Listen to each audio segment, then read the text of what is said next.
یہ سوال تو آپ سے بہت مرتبہ ہوتا ہے لیکن ہمیں بھی کرنا ہے کہ لوگ بیمار ہیں، لاچار ہیں، روزگار کا مسئلہ اس وقت پاکستان میں جو حالات ہیں، کوئی شخص اگر بے روزگار ہے تو وہ صرف وظائف کا ورد کر کے برسر روزگار ہو سکتا ہے؟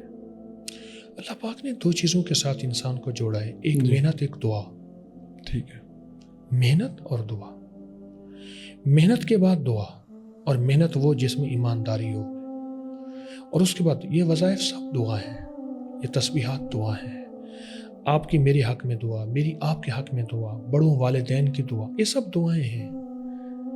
لیکن ایک چیز ہمیشہ یاد رکھیے گا جی، کہ اگر محنت سے لوگوں کو سب سے زیادہ وسعت ملتی تو مزدور زیادہ مالدار ہوتا۔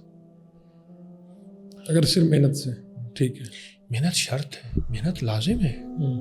اللہ نے، میں نے عرض کیا نا، اللہ اور اس کے حبیب نے محنت کو اور دعا کو دونوں کو جوڑا ہے۔ ایک آپ کا مزاج ہے، ایک محنت ہے، ایک عرشی نظام ہے جس کو قسمت، مقدر، بخت، نصیب کہتے ہیں۔ ٹھیک ہے، اس کا تعلق دعاؤں سے ہے۔ اپنی بیٹے اور بیٹے کو ٹرکوں بھرا جہیز، ڈائمنڈ، سونا، چاندی، ہیرے، جاگیر، گائیں، بھینس، یعنی بہت کچھ دے سکتے ہیں، کوٹھیاں، بنگلے دیتے ہیں۔ مجھے کوئی ماں باپ بتائیں جس نے اپنی اولاد کو نصیب، بخت اور مقدر بھی دیا ہو۔ 4-5 اولاد ہیں ماں باپ کی، ہر کا نصیب، ہر کا بخت، ہر کی مقدر اپنی ہے۔ یہ دعا ہے۔ تو وہ کہتے ہیں کہ دعا جو ہے وہ قسمت بدل دیتی ہے، اور ایک یہ بھی ہے کہ بھئی جو قسمت ہے یہ آپ کی طے شدہ ہے۔ یہ تو میں اب ذرا اس میں چاہ رہا ہوں کہ اس میں کیا ہے؟ اللہ کا نظام ہے، تقدیر بھی اسی کے ہاتھ میں ہے، قلم بھی اسی کے ہاتھ میں ہے، وہ جب چاہے بدل دے۔ ٹھیک ہے، وہ ہمارا محتاج نہیں، ہم اس کے محتاج ہیں۔ تو اس لیے کوشش بھی اور دعا بھی کرتے رہنا چاہیے، دونوں چیزیں۔ تو یہ ہم تو دعائیں روز بہت زیادہ کرتے ہیں، تو ہماری دعائیں ساری قبول نہیں ہوتی، بعض دفعہ کچھ ہو جاتی ہیں، بعض دفعہ کوئی بھی قبول نہیں ہوتی۔ تو ہماری دعائیں کیوں قبول نہیں ہوتی؟ ساری قبول ہیں، ساری قبول ہیں، ہاں۔ اچھا، لیکن وقتی طور پر حضرت عمر، جی، امیر المومنین حضرت عمر رضی اللہ تعالیٰ فرماتے تھے، مجھے یہ فکر نہیں کہ میری دعائیں قبول ہو جائیں، مجھے یہ فکر ہے میں کتنی زیادہ کر سکوں۔ ٹھیک ہے، کیوں؟ کرنا میرے ذمہ ہے، قبول اس کریم کے ذمہ ہے۔ اب میں نے ایک لفظ آپ سے عرض کیا وڈائش صاحب، جی، کہ دعائیں ساری قبول ہیں۔ اس کی ایک وجہ ہے، بندہ بعض اوقات جب دعائیں کرتا ہے نا، اللہ پاک اس کو نقد دے دیتا ہے، بعض اوقات نہیں دیتا، اللہ اس کا بدل دیتا ہے، بعض اوقات بدل نہیں دیتا، اللہ اس کو آخرت میں اتنا بڑا مقام، وقار، عزت، شان و شوکت دیتا ہے۔ حدیث میں آتا ہے کہ بعض بندے چاہت کریں گے کہ اللہ ہماری دعائیں قبول نہ ہوتی دنیا میں، اور اتنی تکلیفیں ہوتی کہ ہمیں کینچیوں سے کاٹا جاتا اور ہم صبر کرتے، آج اس کا صلہ آخرت میں اتنا زیادہ۔ ہماری سب دعائیں قبول ہیں۔ تو آپ کہہ رہے ہیں کہ جتنی بھی پریشانی ہے، اگر آپ کہتے ہیں میری دعا قبول نہیں ہو رہی، تو اس سے نہ ہو، اس سے آگے اس کا درجہ بس مانگنا ہے، اس کریم کی بارگاہ میں اپنی فریادیں پیش کرتے رہیں۔ ٹھیک ہے، یہ ہم آج کل بڑی ہے، ہم نئے کپڑے پہنتے ہیں یا ملک سے باہر جاتے ہیں یا اچھا کھانا کھاتے ہیں تو ہم تصاویر لگاتے ہیں، فیس بک پہ پوسٹ کرتے ہیں، انسٹاگرام پہ لگاتے ہیں۔ تو بہت سے لوگ، مجھے بھی کئی لوگ روکتے ہیں کہ آپ یہ اس طرح نہ کیا کریں، نظر لگ جائے گی۔ نظر کا کیا کانسیپٹ ہے؟ یعنی اگر اس طرح تو پھر ہم اچھی چیزیں کرنا ہی چھوڑ دیں، کیا کریں ہم؟ ہماری ناواقفیت ہے کہ ناواقفیت کی بنیاد پہ عموماً ایک لفظ کہا جاتا ہے، جادو، جنات، نظر بد، یہ پراسرار دنیا انگریزوں کو نہیں ہوتی، ہمیں ہوتی ہے۔ میں نے اس پہ کام کیا ہے تھوڑا سا۔ ٹھیک ہے، میری اپنی کی سائٹ پہ میں نے ایک جادوئی لائبریری بنائی ہے۔